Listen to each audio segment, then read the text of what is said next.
BRS నాయకులు రైతుల సమస్యలపైన వరంగల్లో సభ పెడతామని మాట్లాడుతున్నట్లు సందర్భం. ఆ 10 ఏళ్లలో రైతు వ్యతిరేకంగా ముద్ర వేసుకున్నటువంటి మీరు వరంగల్లో ఏమని సభ పెడతారు? రైతుల పక్షాన ముందు ప్రజలకు రైతులకు సమానం చెప్పాల్సిన బాధ్యత బీఆర్ఎస్ నాయకులపైన ఉంది. అది కేటీఆర్ కావచ్చు, హరీష్ కావచ్చు, లేదా ఈ 2 సంవత్సరాల 5 మాసాలు ఎప్పుడూ బయటకు రాని ప్రజా సమస్యలు పట్టించుకొని కేసీఆర్ గారికి సమానం చెప్పాలి. వరేస్తే ఉరి అన్నటువంటి కేసీఆర్ బీఆర్ఎస్ పార్టీ మన వరంగల్లో సభ పెట్టినప్పుడు క్షమాపణ కోరి ముందుగా మాట్లాడతారనేటప్పుడు చెప్పాలి. ఎన్నికలప్పుడు 2014, 2018 రైతులకు రుణమాఫీ చేస్తామని మాట ఇచ్చి మేము పావులా 4 సార్లు వేసినందుకు మన్నించండి రైతులారా, మేము ఇచ్చినటువంటి ఆ రైతు రుణమాఫీ మీ మిత్తికి వేయింది, మీ అసలు కూడా మీరే కట్టుకున్నారు, అందుకు మమ్మల్ని క్షమించండి అని చెప్పని వరంగల్లో సభ పెడతారు. దీనికి ముందు మీరు సమానం చెప్పాలి.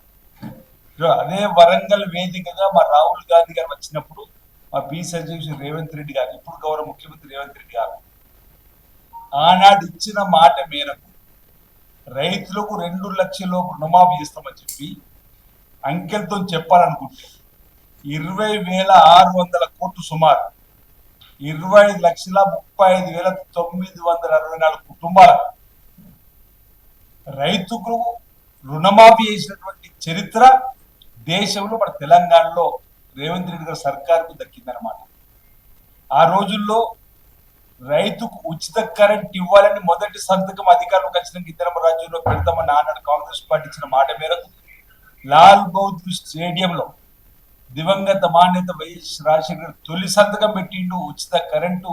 ఈరోజు ప్రతి సంవత్సరం 10,000 కోట్ల పైచీలకు ఉచిత కరెంటుకి రాష్ట్ర ప్రభుత్వం ఇస్తున్న సందర్భం. ఇది రైతు ప్రభుత్వం. సార్, రైతు ప్రభుత్వము, రైతు అంటేనే పెట్టెట్టు కాంగ్రెస్ పార్టీ. రైతు ప్రయోజనాలకు పెద్దపీట వేసింది కాంగ్రెస్ ప్రభుత్వం. కాంగ్రెస్ ప్రభుత్వం ఉన్నప్పుడే రైతు ప్రయోజనాలు, రైతు రాజు చేయలేని కార్యక్రమం.